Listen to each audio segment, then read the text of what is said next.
Hello everyone. सो अभी हमने 2 videos post की हैं, ठीक है। तो आई होप कि आप लोगों ने वो वीडियोस पहले देखे होंगे, फिर आप इस वीडियो पर आए हो, ठीक है। और इस वीडियो में अभी हम 2 टॉपिक कंप्लीट करेंगे। पहला है हमारा नेचर ऑफ मैनेजमेंट और दूसरा है लेवल्स ऑफ मैनेजमेंट, ठीक है। डिपेंड ऑन टाइम, अगर नेचर ऑफ मैनेजमेंट टाइम पे कंप्लीट होता है तभी हम लेवल्स ऑफ मैनेजमेंट कंप्लीट करवाएंगे इस वीडियो में, अदरवाइज सिर्फ और सिर्फ नेचर ऑफ मैनेजमेंट ही इस वीडियो में रहेगा, ठीक है। तो नेचर ऑफ मैनेजमेंट की जब भी हम बात करते हैं तो हमारे पास 3 नेचर आता है, ठीक है। पहला क्या है, साइंस, दूसरा आर्ट्स और तीसरा है हमारा प्रोफेशनल, ठीक है। तो पहला क्या है हमारा साइंस। जब हम साइंस की बात करते हैं तो हमारे पास 3 पॉइंट्स आता है। पहला क्या है, सिस्टमैटिक बॉडी ऑफ नॉलेज, ठीक है। सिस्टमैटिक बॉडी ऑफ नॉलेज हम साइंस को क्यों बोलते हैं? अच्छा, जब भी हम साइंस की बात करते हैं तो यानी कि हम किसकी बात कर रहे हैं, सिस्टमैटिक बॉडी ऑफ नॉलेज की, ठीक है। साइंस का डेफिनेशन ही ये होता है, सिस्टमैटिक बॉडी ऑफ नॉलेज, यानी कि जहाँ पे हर एक चीज़ एक ऑर्गेनाइज्ड वे में रखी हुई है, ठीक है। और सेम एज मैनेजमेंट की भी बात करें तो मैनेजमेंट भी एक सिस्टमैटिक बॉडी ऑफ नॉलेज है, ठीक है। इसमें भी कैरेक्टरिस्टिक पढ़ रहे हो आप, है ना। इसमें भी तो आपने प्रोसेस पढ़ा है, आपने देखा ना कि हाँ, इसमें भी हम एक सिस्टमैटिक बॉडी ऑफ नॉलेज की बात करते हैं, ठीक है। तो मैनेजमेंट साइंस का पहला फीचर्स को फुलफिल कर रहा है, ठीक है। सेकंड क्या है हमारा इसी में पॉइंट, सेकंड है हमारा प्रिंसिपल बेस्ड ऑन एक्सपेरिमेंटेशंस। अच्छा, साइंस में जब भी कोई भी प्रिंसिपल्स फॉर्म होता है तो वहाँ पे हम एक्सपेरिमेंट के थ्रू फॉर्म करते हैं, राइट। जब आप क्लास 10th में होगे तो जाते होगे लैब्स में और एक्सपेरिमेंट करते होगे, और आपके बुक में वो ऑलरेडी लिखा होता होगा कि ये एक्सपेरिमेंट है, आप इसको ऐसे करोगे तो आपको रिजल्ट मिल जाएगा। यानी कि यहाँ पे प्रिंसिपल्स जो है वो एक्सपेरिमेंट के ऊपर बेस्ड है। तो अगर मैनेजमेंट की बात करें तो क्या यहाँ पे भी प्रिंसिपल एक्सपेरिमेंट के ऊपर बेस्ड है? सो मैनेजमेंट ऑब्वियस सी बात है, हमने पहले वीडियो में ये बताया था कि मैनेजमेंट ह्यूमन से डील करता है, ठीक है। तो ह्यूमन क्या है, चेंज होता रहता है, ह्यूमन की नीड्स चेंज होती रहती है, ह्यूमन्स के मूड चेंज होते रहते हैं। तो क्या हम बोल सकते हैं कि हमने जो मैनेजमेंट में एक्सपेरिमेंट किए हैं वो प्रिंसिपल हमेशा हर एक टाइम काम आ जाएंगे? So the answer is no, ठीक है। तो मैनेजमेंट का जो होता है प्रिंसिपल्स वो हमेशा चेंज होते रहते हैं, ठीक है। यानी कि जैसा ह्यूमन का मूड होगा, जैसी ह्यूमन्स की नीड होगी, उस हिसाब से मैनेजमेंट चेंज होता रहता है। मैनेजमेंट उस हिसाब से नए नए एक्सपेरिमेंट करता रहता है। बट साइंस ने अगर एक बार लिख दिया कि न्यूटन्स थर्ड लॉ ये है तो उसे कोई भी चेंज नहीं कर सकता, ठीक है। तो मैनेजमेंट इसको पार्शियली फुलफिल करता है बट नॉट फुल्ली, ठीक है। यानी कि हाँ, एक्सपेरिमेंट पे तो हम बनाते हैं लेकिन हर वक्त वही काम आ जाए ये पॉसिबल नहीं है। लेकिन साइंस में एक्सपेरिमेंट पे बनते भी हैं और हर पॉसिबल वे में वो काम आता है, ठीक है, हर सिचुएशन में, ठीक है। तो ये क्या है, पार्शली फॉर्म करता है, पार्शली फुलफिल कर रहा है इस पॉइंट को। नेक्स्ट है हमारा यूनिवर्सल वैलिडिटी।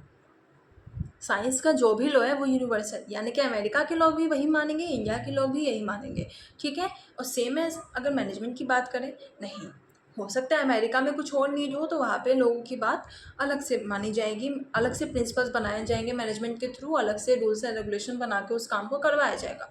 और इंडिया में अलग रूल्स बनाए जाएंगे क्योंकि इंडिया के लोगों की नीड अलग है, इंडिया के लोगों का इंटरेस्ट अलग है, ठीक है। तो यानी कि मैनेजमेंट यूनिवर्सल वैलिडिटी प्रोवाइड नहीं करता है। और मैनेजमेंट इस पॉइंट में क्या कर रहा है, साइंस के साथ टोटली डिफरेंट है, ठीक है, बिल्कुल भी एग्री नहीं कर रहा है। तो मैनेजमेंट इज हाफ साइंस बोल सकते हैं हम लोग, ठीक है। नेक्स्ट है हमारा मैनेजमेंट इज आर्ट्स। अब हम ये चेक करते हैं कि मैनेजमेंट आर्ट्स है कि नहीं है। तो आर्ट्स में पहला क्या है हमारा, एग्जिस्टेंस ऑफ थ्योरेटिकल नॉलेज, ठीक है। जब हम आर्ट्स की बात करते हैं तो वहाँ पे हमें ये तो पता चलता है ना कि हाँ, कुछ थ्योरेटिकल नॉलेज की बात हो रही है, सोशल साइंस, पॉलिटिकल साइंस, ठीक है। तो ये सब थ्योरेटिकल सब्जेक्ट ही तो है, जियोग्राफी, ये सारी थ्योरेटिकल सब्जेक्ट हैं। तो यानी कि यहाँ पे बोल सकते हैं एग्जिस्टेंस ऑफ थ्योरेटिकल नॉलेज है। तो क्या मैनेजमेंट में थ्योरेटिकल नॉलेज है? बिल्कुल है, हम मैनेजमेंट पढ़ ही तो रहे हैं, मैनेजमेंट एज ए थ्योरी ही तो पढ़ रहे हैं हम लोग, ठीक है। तो मैनेजमेंट क्या कर रहा है, आर्ट्स को फुलफिल कर रहा है।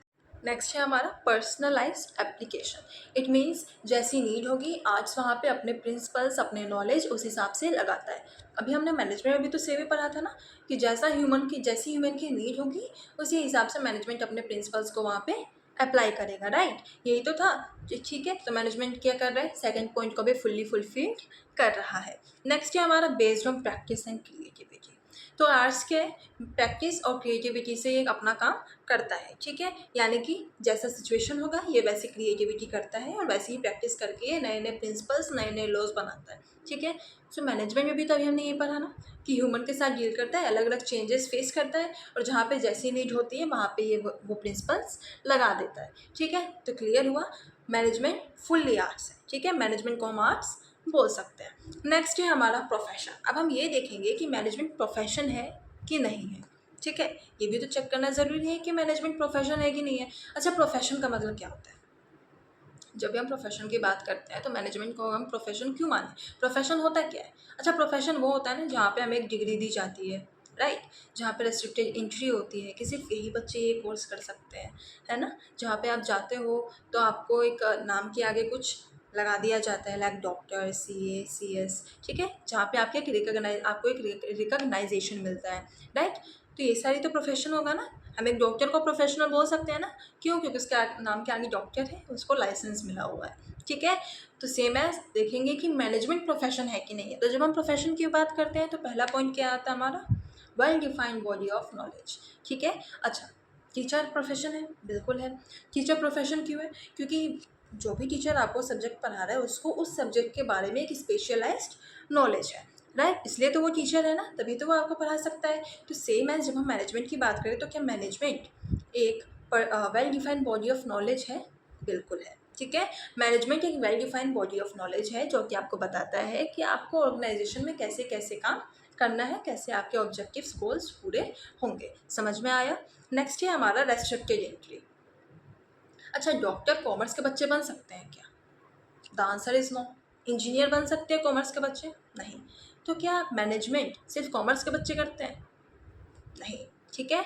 आप देखते हो जब भी हम MBA कोर्स की बात करते हैं तो वहाँ पे डॉक्टर हो, इंजीनियर हो, ठीक है, आपने आर्ट्स लिया हो, आपने कॉमर्स लिया हो, साइंस लिया हो, हर एक बच्चे मैनेजमेंट कर सकते हैं, MBA कर सकते हैं। तो मैनेजमेंट में कोई भी MBA में कोई भी रेस्ट्रिक्टेड एंट्री नहीं है, इसलिए हम मैनेजमेंट को एज अ प्रोफेशन नहीं मानते हैं, ठीक है। हाँ, फ्यूचर में ये हो सकता है बट फ़िलहाल हम इसे प्रोफेशन नहीं बोलते हैं, ठीक है, क्यों? क्योंकि इसमें रेस्ट्रिक्टेड एंट्री नहीं है।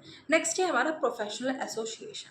प्रोफेशनल एसोसिएशन का मतलब क्या होता है? जब भी हम CA की बात करते हैं, डॉक्टर की बात करते हैं तो इनको लाइसेंस मिलता है ना।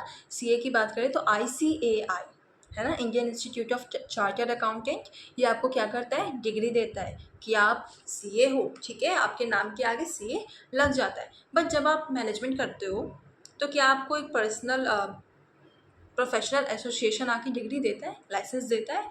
नहीं, ठीक है।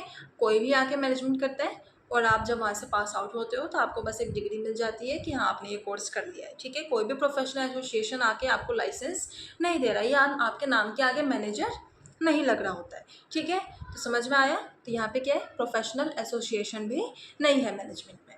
नेक्स्ट है आपका ethical code of conduct. Profession में क्या होता है कि आपको इथिक्स फॉलो करने होते हैं, आपको कुछ रूल्स डिसिप्लिन्स फॉलो करने होते हैं। तो क्या मैनेजमेंट में ऐसा है? मैनेजमेंट में हम लोग रूल्स फॉलो करते हैं, मैनेजमेंट में इथिक्स होते हैं, ठीक है। नेक्स्ट है हमारा सर्विस मोटिव।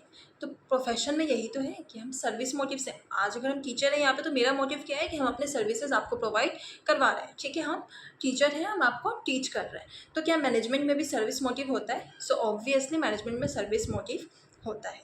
मैनेजमेंट को हम प्रोफेशन नहीं बोल सकते, इन फ्यूचर मैनेजमेंट प्रोफेशन बन सकता है बट करेंटली स्टेटस के साथ मैनेजमेंट एक प्रोफेशन हम नहीं बोल सकते हैं, ठीक है। सो यहाँ पे हमारा ख़त्म होता है नेचर ऑफ मैनेजमेंट।